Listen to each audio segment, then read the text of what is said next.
Hello, this is Matt NF here, and we're moving on to map 3 of Dark Carnival, called the Coaster.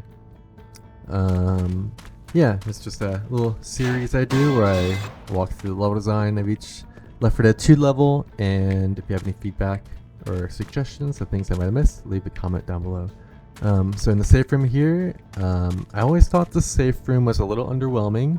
I wish they had put more detail into it and had maybe done something else with it. I know it's supposed to be like a line that you wait in here because you can see these like remnants of these things, but I don't know. I always wish they did a little bit more with it. You know, make it not a box at least. You know, put in some detail. Like they kind of did that right here. They should have at least extended that into this room. So that's a little unfortunate. But here we have a little up and down action going on. Again, mentioned in my previous videos, it's always good to have elevation changes in your levels if you can do it, just to satiate our ADHD brains and have a constant stimulation. Here's another instance where you don't want to think too hard about levels where the ticket booth guy would probably sit here, but it doesn't really work because the bridge is kind of blocking it, so you'd have to like come out here and then turn and then give him your ticket. Or maybe he just sits in the stool. I don't know. It's kind of an awkward layout. But again, don't think too hard about it. Here's the Tunnel of Love. So I think I read an interview with Phil Coe, who is the level designer who designed the level. I think he only designed this part, the Tunnel of Love part, and then someone else designed the coaster. But I think he said he designed all of this in about 2 days or 3 days, and I can understand how he did that. So he probably built this whole kit for the Tunnel of Love in like modular pieces, and you can actually kind of see where those pieces would go, like where they are. If you see there's like a crease that kind of goes down here, if you look up above, you know, the room is like that. Room is like that. They're kind of like pizza slice shaped. So what I think he did was he built out all these slices, and then you can kind of just piece them together like however you want. You can just grab a piece, move it there, grab a whole corner, move it there, grab a semicircle, move it there. And you know, once you have that initial like kit made, you can build this whole thing very easily because it's very much like they all kind of connect together, and then all the seams are covered up by these heart pieces. So these heart pieces are put here just to cover those seams up. And again, you can see them from above. There's a seam right there covered up. Maybe not that one, but this one right here. So all those little hearts are there for that reason. So yeah, it makes sense why he was able to build this so quickly, and I think it works just fine. It does look a little blocky. You can definitely tell there's no roundness to it, but again, for a 2009 game, you can't judge that stuff too crazily. Here's another cool instance of in the theme park fantasy of going behind the scenes to areas we're not supposed to go, and that's a cool instance of that. I've never been in the Tunnel of Love, but I imagine, you know, these signs being here and like wanting to go back there and like wanting to see what's behind it. And if you do, you get little rewards like this little shortcut, you know, explosive ammo, this whole room here, generator room, probably pump the water. Cool little bit of detail here, this hole in the ceiling that zombies get spawned out of. I'm guessing they put this here because they probably played a few play tests, and they're probably noticing zombies being really sparse, or all like when a horde would spawn, all the zombies would come from the front. So they're probably like, okay, we need another source of zombie spawns, so let's put a hole in here or something else, you know. So they added that there. Let's see here. Into the Swan Maintenance Room of Love. So there's the maintenance room where you normally go into, and then there's this blocked path back here. So there's actually a cool little Easter egg for this area that not many people know about. But if you actually go back here, this is normally inaccessible, but if you go back here, you see that there's an arrow here, which is strange because you can't get back here, so why is that there? And same thing with this board here. If you go forward, this leads to that one-way drop that you get to after you cross through the maintenance room. So you go through this maintenance room here, climb up the stairs, get up the top here, and you go up the one-way drop, and that's the path you normally take.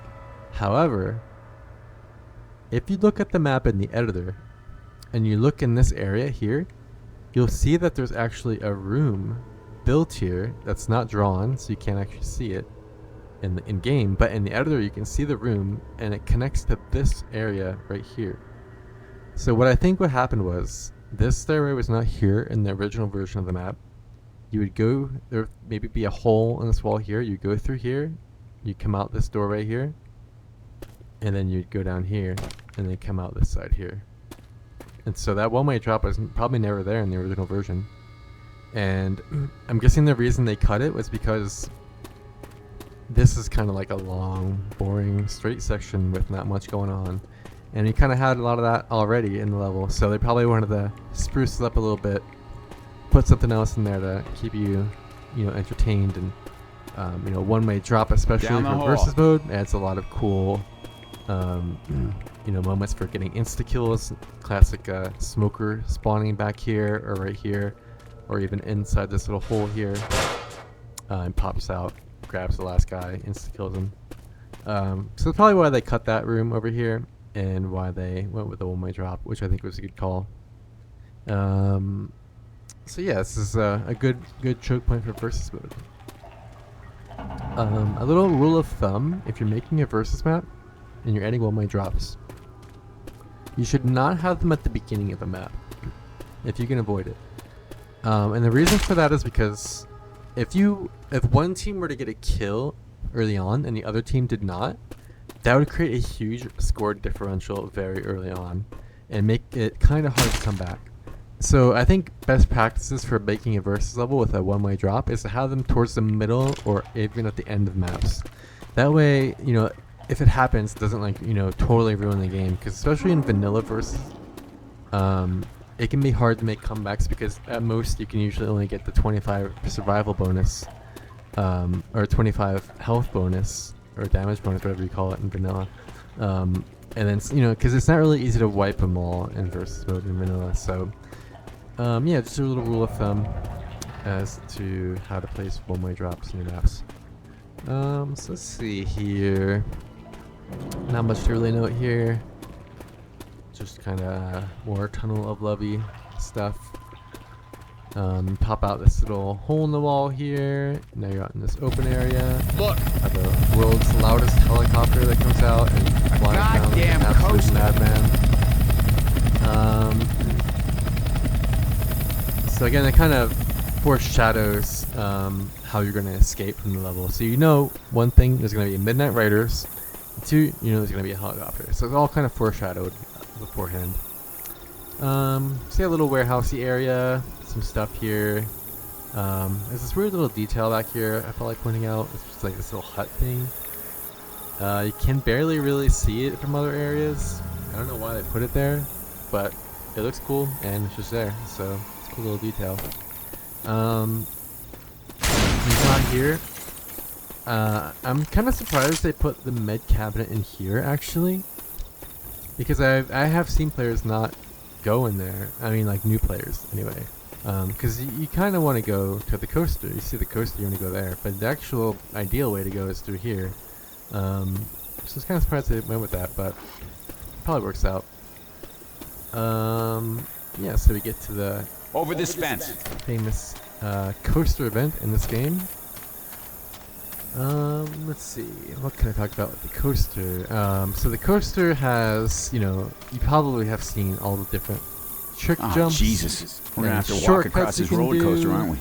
to skip the coaster event. I think they got patched, but you used to be able to climb on all these and climb on this, and then you actually get all the way to the top and skip turning the coaster on, which is kind of fun. And I'm kind of surprised that Valve's QA team never Hit the actually power to move discovered this crap. But then again, I've heard Valve doesn't actually have a QA team, and it's just developers QAing their own stuff, which I think is probably why the Left 4 Dead 2 maps are so buggy, because they were probably too busy to be QAing their stuff very often, but 50 million other things to work on. Yeah, so you can actually exploit this map and skip the coaster event. Oh, I have an add-on that makes me stumble if I take fall damage. It's kind of funny. Let me give myself health again. Let's see here. So we start the event. I hit it. We'll turn off the music because it's really loud.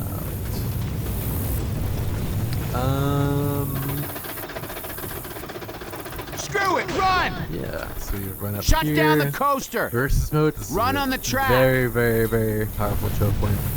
You often see entire games ending right here. What can happen is a charger can spawn at the top. You can spawn, charge you off, get multi-charge. You get multi-charge in this hill, you will almost certainly die from fall damage. And if that doesn't happen, a smoker can potentially spawn behind this bush, pull you off, or spawn behind this side and pull you from this side. Make sure to call out if you get pulled. And jockeys and hunters can spawn here and come from this direction. Hunter can spawn up top, or not spawn up top, he can wall jump up here and then jump all the way down and 25 damage penalty. So absolute chaos in this. We gotta get that alarm off. And I love it for that reason. So Valve did a little thing here where if you fall off the tracks, you can very easily see where to get back on. They put that light here intentionally to illuminate this piece of concrete, which is put here intentionally, and they use a bright yellow ladder Hit the alarm to stop them. to make sure you definitely fucking see that. Because I bet you they had a playtest where someone fell off, and they're probably like wandering through here, like, where the fuck do I go? I don't know where to go. Somebody turn off that And, alarm. They're like, well, let's put this bright ass light here, and then the person probably found it after that. So Stay this on the coaster doesn't actually make that much sense. Because if this drop existed in real life, people would probably die. This coaster drop is like such a quick, like, whiplashy double drop. Like, you probably would break your back on that thing, honestly. Don't know what Val was thinking. Probably just made it. Should have just made it a one simple drop that went down, but it doesn't matter. You don't actually go there when you're playing the game anyway. We have to shut down the coaster. Although in my map, Dark Carnival Remix, I let you go down that spot. Just I follow also the tracks, let you go everybody. up here. In the vanilla map, you can't actually get up here, but I was like, damn, I really want to walk up there. So in Dark Carnival Remix, you can actually go up this way, and then you go get the finally drop down, that double drop that I've always wanted to go down. And now you can live that fantasy in Dark Carnival Remix TM. Sorry to shield my map so much, but I can't help but think about it. Okay, let's see here. So a fun little Easter egg about this coaster actually is when you turn on the button at the beginning, the coaster doesn't start here and then goes up. It actually starts behind the sign. So when you press the button, it literally is right here and then it starts going down. So like, but you can never notice that as a player because you're like way the fuck down here. That's way up there and obscured behind the sign. You can never see it. And I think the reason that they did that is they probably had a version where it started here, and by the time it climbs up this hill and then goes around and then drops down and drops again, that would take fucking forever. So they're probably like, okay, let's just like cheat it, you know, let's just have it teleport and start at the top already. And you as a player don't even notice that. And it feels a lot better because now you don't have to wait 10 minutes right here for the coaster to get down here. So, nice little touch by Valve. Let's see, so we got this little Stay on the up and track, down people. action. Thank God this doesn't Little do a loop. tunnel. Everybody just follow the tracks. Again, this is also a very powerful spot in Versus. You can get pulled down. There's a little jump here. I don't know if it's patched. Oh no, it got patched. Well, you used to be able to jump across that, but alas, no longer. So let's go through here. Yeah, not too much to say about this area. It's just kind of oh, actually, I do have one Easter egg I can mention about this area. So when I talked to the original developer of this map at Valve, he told me that Dark Carnival 3 used to be longer. That is to say, this was not the safe room. And then they eventually cut it to be the safe room here because they felt people were getting exhausted and they're getting, like, this map is really fucking long with the coaster, the tunnel of love, and then you had to go through this whole section.